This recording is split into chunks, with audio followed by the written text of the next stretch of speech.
1,500 বছর আগে নবী করিম সাল্লাল্লাহু আলাইহি ওয়াসাল্লাম কত কষ্ট তিনি সয়েছেন, কত নির্যাতন তিনি সয়েছেন।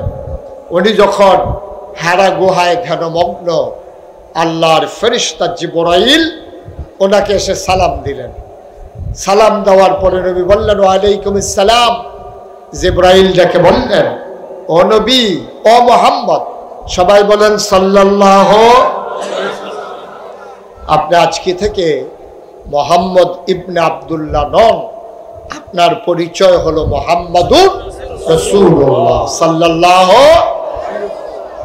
আল্লাহর নবী তিনি ভীত সন্ত্রস্ত হয়ে পড়লেন, ভয় পেয়ে গেলেন। তিনি দৌড়ে দৌড়ে বাড়িতে আসলেন। আম্মাজান খাদিজা রাদিয়াল্লাহু তাআলা আনহা তিনি ডেকে বললেন, ইয়া হো স্বামী আমার, আপনারে কেউ কিছু বলছে নাকি? আপনার উপরে কেউ জুলুম করেছে নাকি? আপনার উপরে কেউ কোনো অত্যাচার করেছে নাকি? আল্লাহর নবী ডাক দেয়া কয়, খাদিজা গো, ও খাদিজা, কেউ আমারে কিচ্ছু বলে নাই, কেউ আমার উপরে নির্যাতন করে নাই। আল্লাহর ফেরেশতা জিবরাইল আমারে এসে বলে আমি নাকি আল্লাহর নবী।